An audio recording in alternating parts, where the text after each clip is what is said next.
Pop guru আজম খানের উচ্চারণ band ফিরছে 14 বছর পর। আজম খানের ছোট মেয়ে অরণি খানের হাত ধরে ফিরছে দলটি। অরণি খান জানান, নতুন উদ্যমে উচ্চারণকে সাজিয়ে তোলা হচ্ছে। নতুন প্রজন্মের কাছে আজম খানের গানগুলো পৌঁছে দেওয়ার জন্যই এই উদ্যোগ।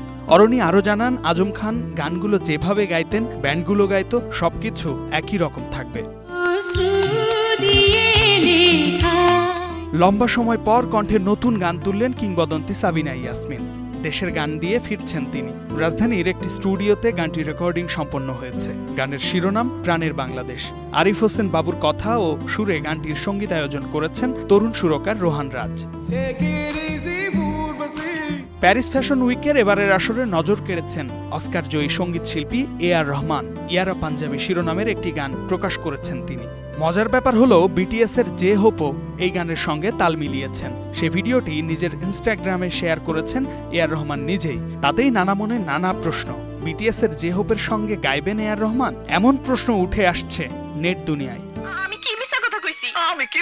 অসমাপ্ত সিনেমার কাজে ফিরছেন 90-এর দশকের অন্যতম জনপ্রিয় চিত্রনায়িকা শাবনূর। নভেম্বরে দেশে ফিরবেন তিনি। ফিরেই অংশ নেবেন রঙ্গনা সিনেমার শুটিংয়ে। এ সিনেমার শুটিংয়ে আগেও অংশ নিয়েছিলেন এই অভিনেত্রী। পরে সঠিক সম্মানই না পাওয়ায় শুটিং রেখেই অস্ট্রেলিয়ায় ফিরে যান তিনি। নেট দুনিয়ায় হঠাৎ করে ছড়িয়ে পড়েছে চিত্রনায়িকা মাহিয়া মাহির মৃত্যুর খবর। বেশ কয়েকটি ফেসবুক গ্রুপ এবং পেজে অভিনেত্রী মাহিয়া মাহির ঝুলন্ত মরদেহ উদ্ধার শিরোনামে বিভ্রান্তিকর পোস্ট ছড়িয়ে পড়ে। বিষয়টি নজরে এসেছে মাহিরও।